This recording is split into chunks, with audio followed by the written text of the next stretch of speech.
Ngayon, araw ng linggo, kaya gagawa kami ng meriendang ginata. Una namin yung bilo-bilo.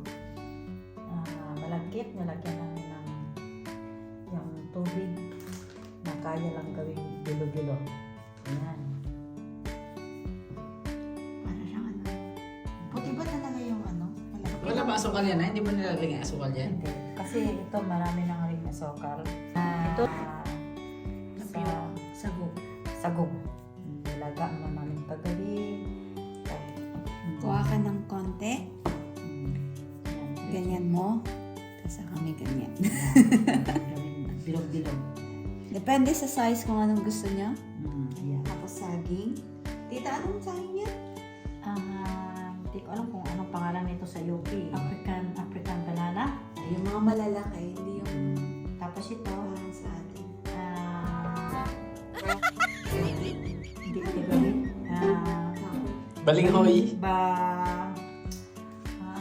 Kasaba. Kasaba. Kasaba. Ito naman, made in,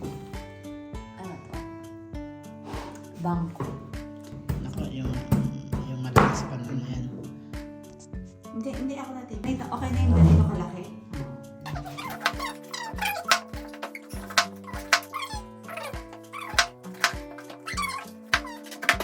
Nakabutihan naman naman yan.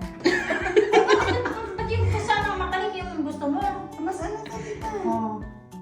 Yan! Sinabi mo pa. Ayan na. Nasusugat-sugatan na yan eh.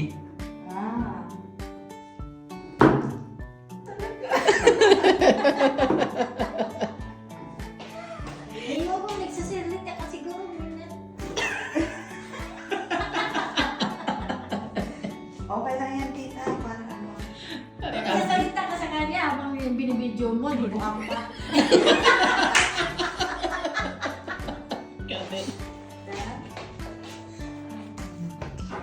Tingnan natin kung paano ang tamang pag-slice ng kamote.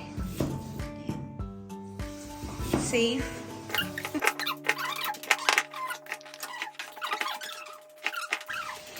Kailangan mo munang ibabad sa tubig kasi iitim daw siya.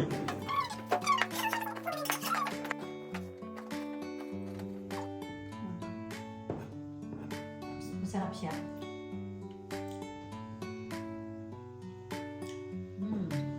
Apa? Okay. So, magluluto kami ng ginataan. Ang mga ingredients namin. Ano to? Galapong. Galapong. African banana, langka incan, may kamote, sago na naluto kagabi, at saka may kasaba. So, ang unang step, nagpakulo kami ng tubig. Since kumukulo na, ilagay na natin yung kamote. Konting patalas-tas.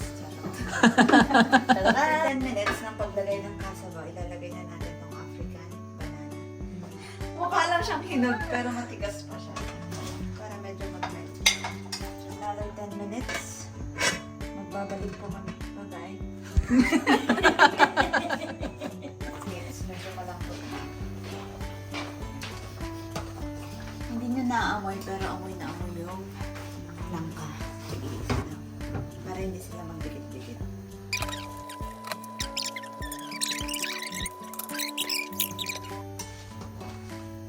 Isang latang condense. Tingnan mo kung paano. Sige. Yan lang. Vanilla extract. Add to taste. Tapos, ilagay na natin yung sago. 1/2 cup of sago. Pero ang paghalo mo ay dahan ha. Another 5 minutes para maluto yung bilo-bilo. Para lumapot, Na glutinous na powder. Lagyan ng tubig. tubig. Yan. Sinip naman si Binatan. Maayos na ang taste niya. Masarap minutes. Ang last ingredients na ilalagay is yung gata. Daanin mo ng Okay, tapos na lahat. So, hintayin na lang natin maluto. Okay. Mukhang okay na yung lapot. Tapos na. Patayin na natin. And then, 5 minutes, pwede na siyang iserve.